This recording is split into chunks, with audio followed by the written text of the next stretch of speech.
Hey everybody, cold day in Minnesota, but we are going to be reading The Skeleton Tree again today. Chapter 13, The Wooden Saint. Stay warm everyone, spring's coming. It'll just be a little bit. Frank's voice drones on. He's still reading that stupid book, but I've barely heard a word. When I look at him, I see his lips moving, his teeth flashing between them, his eyebrows going up and down with the rhythm of the story. In the valley roamed a pack of wolves. On a wintry day, K-Till set off alone to find them. He had learned the ravens' way of hunting with the wolves and found them eager to help. In exchange for his eyes, they gave him their claws and teeth. What a raven could not kill on his own, a pack of wolves could slay in a moment. They would travel wherever he led them if there was a chance of a meal at the end. Looking up in the mountains and seeing storms circling in the sky, K-Till knew where the wolves could be found. With his ebony hair flowing behind him, he began to climb the mountain. Frank turns the page, his hands fumbling with anticipation. "This is so good," he says. I look over the sea and across the sky, searching for the glint of light from a ship's window or an airplane's wing. It must be noon by now. The people must arrive in the next 12 hours. "There's another note here," says Frank. He tilts the book to let me see the pages. A big red circle has been drawn around the part about wolves. All true. A symbiotic relationship. "What's symbiotic?" asks Frank. I don't know, I tell him. "It must be something special," says Frank. He bends the pages back and begins to read again. His voice changes as K-Till shouts to the wolves. Now Frank is shouting too, quoting from the book. "You'll run with me tonight, you white-fanged devils!" I smile and settle back. He really is a lot like my father, or like our father, really. When Frank told me the truth, I was stunned. At first I didn't believe him. I thought it was one of his stupid games meant to annoy me. "You're my brother?" I asked. He nodded. "Well, your half-brother, I guess." I was barely used to the thought that Frank was my cousin. That had been great.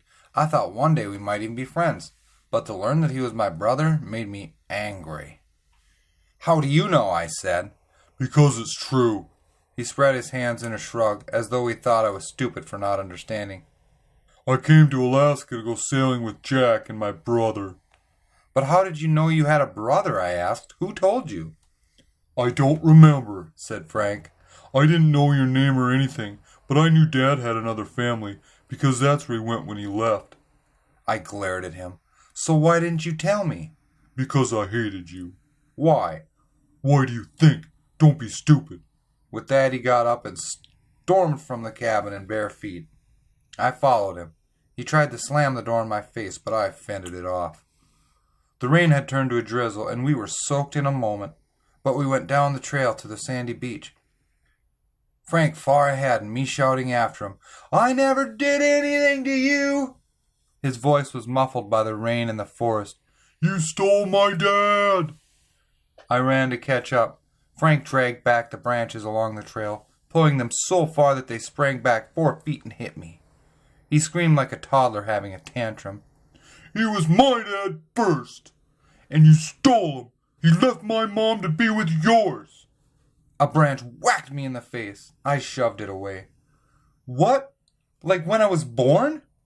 "Before that, moron." It didn't make sense that Frank would blame me for something that happened before I was born, but in his place I might have felt the same. Frank leapt down the bank at the end of the trail. He stepped over the log that lay there, where I had found the first footprint. "I never had a dad when I was little because of you," he said. "I was 3 when he left. I can't even remember him." I clambered over the same log. "Wait up!" I shouted. Frank made a rude gesture as he ducked onto the branch of the cedar tree. I fell on my knees, got up, kept going. "Well, guess what?" I said. "He wasn't around much for me either. He was always going on business trips." Frank laughed. "Those weren't business trips, moron." I stopped there, in the tent of the half-fallen tree. I wondered for only a moment what my dad was really doing if he wasn't away on business. Then I understood. All those times he said he was going to the faraway places, he had never even left the city. He was only a few miles from home, living with Frank instead of me. I crawled under the branches, shouting, "So you stole him back?" "No!" Frank dropped into the sand as dark as water, collapsing straight on his back as though he'd been shot. I walked right up to him, until my castaway shoes nearly touched his bare toes. "Did you know about me all along?" I asked. "Did Dad tell you he had another family? Another kid?" Frank gazed up at me with no expression. I yelled at him, "Did you know?" He still didn't answer. So I kicked sand in his face. I kicked a big thick clod of sand that splattered all over his chest, his face, and his precious hair. My shoe flew off as well, cartwheeling over his head. Like a snake, he squirmed around and grabbed my legs. He dragged me down with him onto the cold beach and knelt on my chest. With that big black glove, he shoved wet sand into my mouth. I felt it grinding against my teeth, coating my tongue. It tasted of salt and seaweed, and then of blood. Frank had cracked my lip. I tried to push him off. I punched uselessly at his shoulders. Frank kept pressing with his knees, pinning me down until he was satisfied that he had proved he was bigger and stronger. Then he rolled aside and lay on his back. I spat sand from my mouth and little clots of blood. "I knew everything," said Frank. "Dad used to tell me stories that made me laugh. He hated you." "He did not," I said. But I wasn't so sure. I had even asked my mother once, "Does Dad hate me?" She pulled me close and asked why I would think such a thing. "Because he's away all the time," I said. 10 years later, he came into my bedroom one night and said, "Hey, listen, little buddy." My heart sank. Whenever he called me little buddy, he had something bad to tell me. He said, "There are big changes a-comin'." He picked up my teddy bear and moved its little arms. "Things happen to people," he said. "We don't plan them, buddy. They just happen." He wasn't making sense. He sighed and said, "From now on, things will be different. I promise." And the next time I saw my father, he was lying in a coffin. I had seen that awful half-smile painted on his face and known in my heart it was all my fault. I never told anyone, but it was my wishing that had killed my father. The memories made me tearful. I coughed again, retching up sand and blood. Frank tossed a bit of kelp at my back. It slapped against me. "He didn't really hate you." I turned my head to look at him. "Dad never told me that. I made it up." Frank pitched my shoe to me. "I was the one he hated. You were his favorite." "Yeah, right," I said. I didn't believe that for a minute. "He talked about you all the time," said Frank. "About how smart you were and everything. Mom would get mad 'cause she was jealous. And you want to know the last thing he said? The very last thing he said to me?" "I don't know," I said. "Maybe not." But Frank told me anyway. "It was Sunday morning," he said. "It was the first time Dad had got up early on a Saturday. When I went downstairs, he was eating breakfast. He had his briefcase on a chair, and he was standing in his suit, trying to finish his coffee. Like he was hoping to leave without talking to me. He said, 'Oh, hi, little buddy.'" Didn't that give me a sting? So I was not my father's only little buddy. "I asked Dad, 'Where are you going?' said Frank. 'Can I go with you?' 'No,' he said. 'I have to go home now.'" Frank tossed his hair. "That's what he said. Home. Like this wasn't his home where he was with me." "Okay," I said. I'd heard enough. You don't have to tell me the rest. But Frank wouldn't stop. Dad picked up his briefcase. He said, "I don't know when I'll be back. It might be a while." Then he left. He didn't even finish his coffee. He walked out with the cup in his hand. Another little piece of the puzzle fell into place. "That cup," I asked. "Did it say, 'Don't fence me in'?" Frank sat up. "How do you know that?" "I found it in the garage," I said. "Way after the funeral." "I gave him that cup for Christmas," said Frank. We both sat silently as we tried to sort it out. So Dad had come home to me with a little part of his other son. He had parked his car in the garage, got out, and then for some reason had put the cup on the seat of my bike and driven away again. He got about 5 miles, maybe 10 minutes driving, before a dump truck T-boned his car at an intersection. But why had he driven off? Had he forgotten something? Maybe something as stupid as a loaf of bread, and that was why he died? Or did he decide, after all, that he would rather be with Frank than me, and in his hurry to get back he forgot the cup? Or did he come to the house just to leave it there, to connect the two parts of his life in some strange way that somehow made sense to him? I didn't think I would ever know. Jack thought Dad might have killed himself, said Frank. I shook my head hard. I didn't want to think about that. He was so sad all the time, said Frank. He was... Don't, I said, please. We sat on the beach, in the rain, right beside each other. The sea was flat and gray, and a lonely seagull pecked along the sand. You could have told me a long time ago, I said. So you kind of hated me at first? Okay, but why didn't you tell me later? Frank looked away, embarrassed. Because then I kind of liked you. That was not an answer I'd expected. So Frank had kept his secret in case it hurt my feelings. He said, I'm going for a walk. Then he got up and went along the beach. He took off the glove and threw it away. I saw his hand swinging at his side, the wound still wide open, but no longer black and rotten. Just ahead of him, the seagull flew, flapping out across the sea. I thought of a father who suddenly didn't seem so great. My dad had led 2 lives, but he wasn't happy with either one. It was strange that a father I'd envied so much, the one I had wanted so badly, had been my father all along. He had taught Frank exciting things, how to fish, what plants he could eat in the forest, but he had left me to learn on my own. So Frank had grown up to be a boy who did things, while I became a boy who read about them. It didn't seem fair.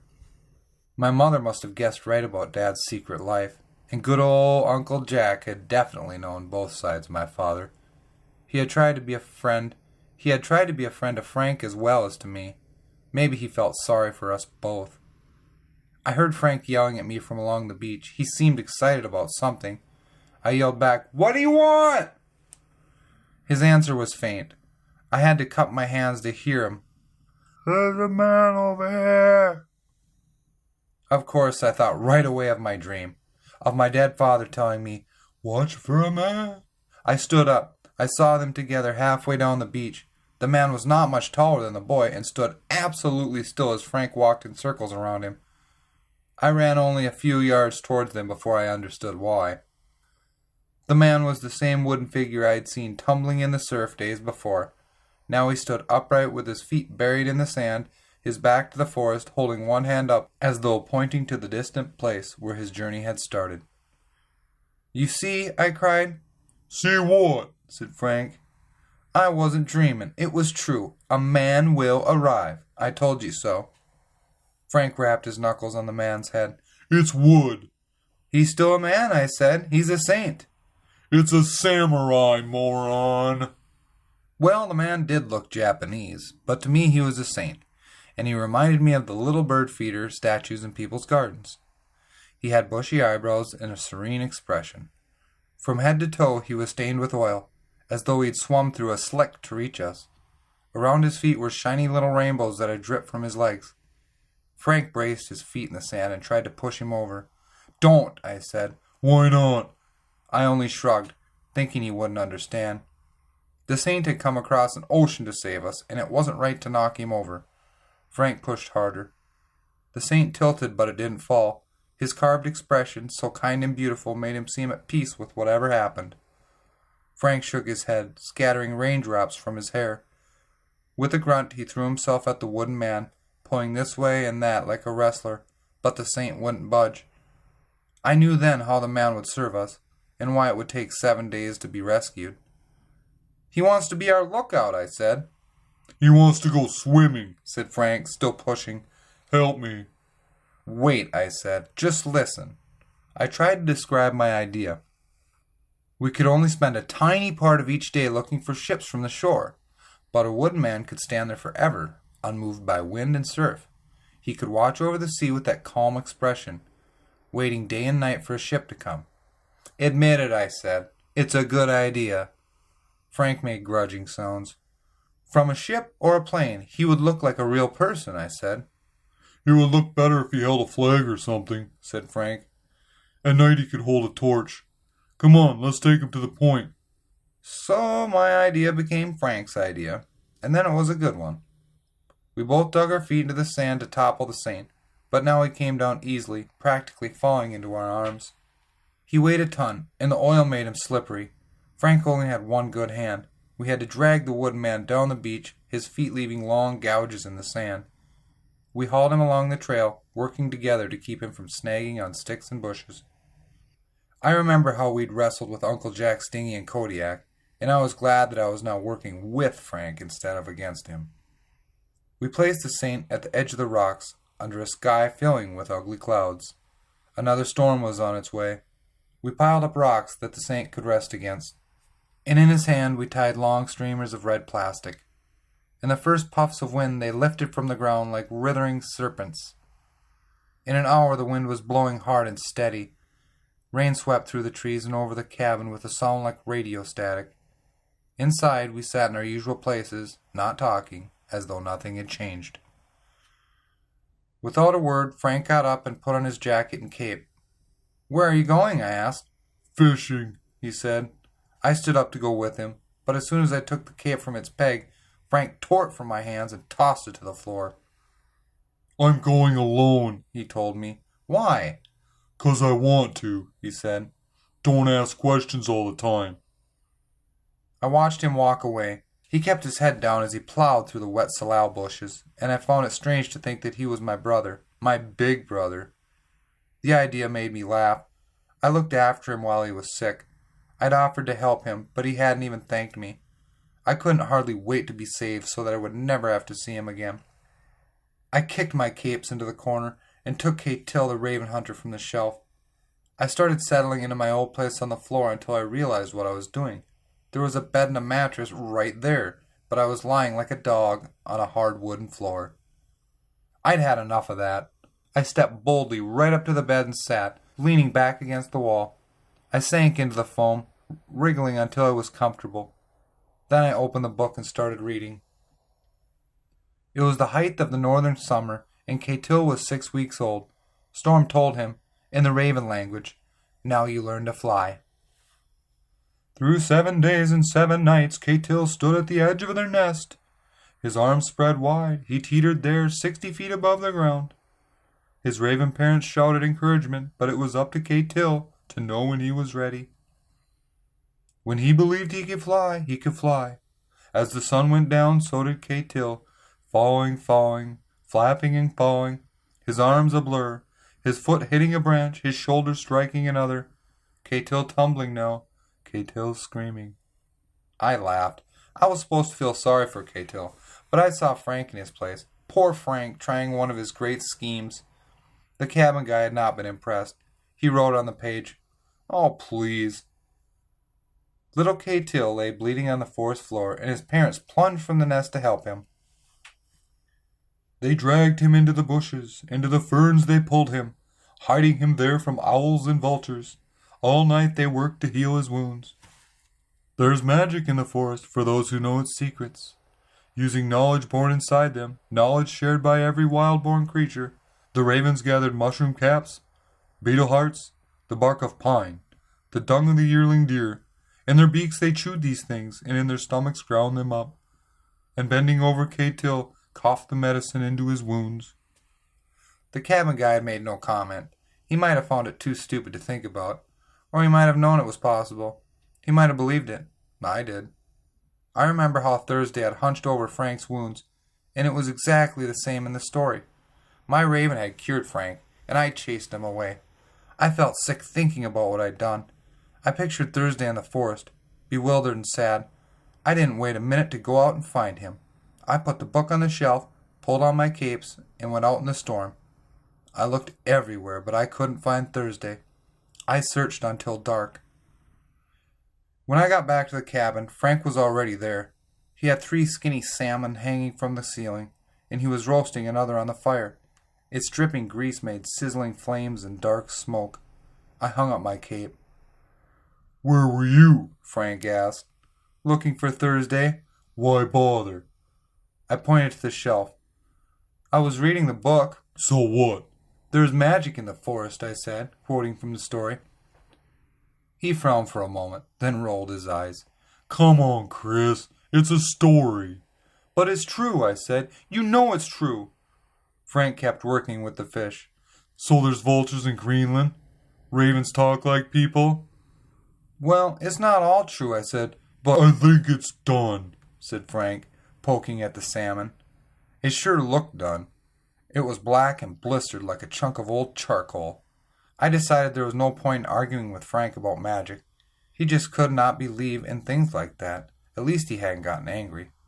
I ate my dinner in the corner, remembering all the times that Thursday had stood there with me, and how he loved his scraps of fish.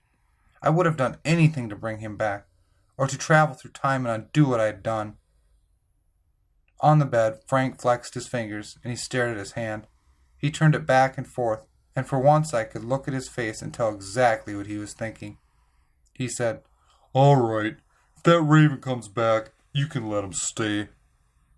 "I was going to anyway," I told him. He shrugged as though it didn't matter. "I'm going to take him home, too," I said, "when we're rescued." What if he'd rather stay here? "By himself?" Why not? Frank picked a little fishbone from his lips and flicked it away. He's not a person, you know. He's a bird. "Ravens like company," I said. "You always see them in huge flocks all over the place." Those are crows, moron, said Frank. Anyway, he's never lived in a city. Why would he want to? He'd rather stay here and you know it. Well, I didn't know it, but I suspected Frank was right. Why would a wild bird want to live in a house in the city? But the thought of leaving Thursday behind made me so sad I couldn't stand it. I thought of him watching from a tree as I climbed into a helicopter.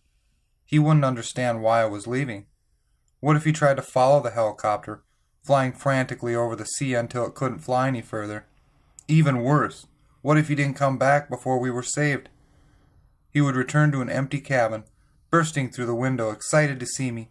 He would look all around and then wait, and wait, and wait, and wait. For the rest of his life, he would think he'd been abandoned. From outside came the shivering howl of a wolf. I looked up at Frank. He looked down at me. The wolf howled again, and the hairs on my neck tingled. Wolves don't kill ravens, said Frank. They hunt with them. They run together. Wolf, an Ebon raven. Is that from the story? I asked. Frank turned a little red. He suddenly busied himself with his dinner, his hair hanging over his face. I took a torch and went looking for Thursday. I walked through the forest and right to the end of the sandy beach. When I turned back and saw Frank's torch flickering through the trees, I felt hopeful that everything would work out. We ended up at the stream in the forest. Frank was holding his torch as high as he could, moving it slowly back and forth to throw light among the ancient trees. I thought I saw something, he said. Like what? A pair of eyes. It might have been a wolf, I said. Frank shook his head. The wolves were closer now than they'd ever been, but their calls and their songs still came from the mountain. Do you think it was Thursday? I asked. I don't know. The torch flared as Frank waved it again. Shadows moved, but nothing glinted back at us. I had a feeling that something was there, but Frank didn't go farther than the forest to get a better look. Neither did I. We went back to the cabin before our torches could burn out. All night the wind blew, and old cones shaken loose from the trees pattered down on the roof. It grew colder and colder, and the rain turned to sleet. Even close to the fire I found it hard to keep warm. In the morning I thought we would both go looking for Thursday, but Frank announced that he was going fishing. The weather was still awful, with gusts of wind and rain sweeping through the forest. We don't have to go fishing, I said. If we want to live, we do, said Frank. We need enough fish to last 7 months. No, Frank. I talked patiently, hoping he wouldn't get angry. We only need enough for 6 more days. We don't know that, Chris. Yes, we do, I told him. Frank sighed and pushed his hair out of his eyes. It was a tangled mat, like a frayed piece of carpet. You can't go by a dream, he said, and we can't wait to see what happens. In 6 days there won't be any fish left to catch. That was probably true, but I didn't care. We've got enough, I said. Frank looked down at me from the bed. You're just scared of the bear. Well, I was scared of the bear, But that wasn't why I wouldn't go fishing. My dad, or our dad, had said we'd be saved. The wooden saint showing up on the beach had proved it. If I went fishing now, it would be like saying I wasn't really sure. If I didn't believe we'd be rescued, it might not happen. But Frank was so stubborn. He got dressed, he gathered the gaff and the knife and a bit of rope. "If you're too scared, stay here," he said. "I'm not too scared," I told him. "We just don't need any more fish." He smiled his little smile to let me know he didn't believe me. Then he opened the door, and a blast of sleet swirled through the cabin. The fire swayed and flickered as Frank went out into the wind. I thought that Thursday might be watching from a nearby tree, just waiting for Frank to leave. I waited for him to peer in the window. I listened for the sound of his wings. But hours passed with no sign of the raven. To pass the time, I tried to read. I turned the pages without even seeing the words, then hurled the book out of the bed and went out. It was even colder than before. Trees bent alarmingly, shedding branches that wheeled away through the sky. White pellets of sleet covered the ground, and I could see Frank's blotchy footprints leading towards the trail. There were other tracks underneath his, huge paw prints so faint in the sleet that they were nearly invisible, as though they'd been made by a ghostly animal. I could press my hand inside one of them and not even touch the edges. Only the bear could have made those tracks. Sometime in the night, it had walked past the cabin just 2 or 3 feet from where we'd been sleeping. I erased the tracks with my feet, sweeping them from the ground as though I could sweep the bear along with them. I followed Frank's footprints towards the river. At the high cliffs, the wind howled straight up from the white sea, stretching my capes high in the air. Along the beach, it tore the waves into a blinding blizzard. Head down, I shouldered into the wind. Many things had washed ashore, and many others tumbled in the surf among the breakers. But I didn't stop to search for treasure. I was interested in nothing but finding Frank. When he appeared ahead of me in that whirling fog of spray and sleet, it was almost magical. Just a shadow at first, then a gray shape. He took form from the sea and the wind. One moment I saw nothing, and the next he was there, plodding towards me. He was bent over like a little old man. Leaning into the storm, he used a gaff or a cane. He went staggering up the beach as the wind gusted, then fought his way back down again. The fog thickened around me as a gust ripped spindrift from the sea, and when the fog cleared, the beach was empty. Frank was gone. He had vanished, just like that. I started running, or I tried to. I reeled and stumbled over the stony beach as the wind snatched at my capes. I could hardly see a thing. I could hear nothing. But something made me stop in the right place and peer in the right direction, and I saw Frank huddled behind a stranded stump. White and waxy looking, he gazed up as though he didn't recognize me. 2 salmon lay beside him. They were big and shiny, the best fish I had seen in a long time, and I knew that Frank must have searched for hours to find them. But now they were wasted. Seagulls had pecked out the bellies, the eyes, the layers of flesh from the ribs.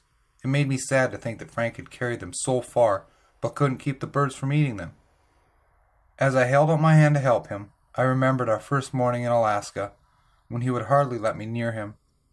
"The day I need your help is the day that I kill myself." But now he took my hand gladly, and I pulled him to his feet. I held him as he got his balance. I didn't bother with the fish.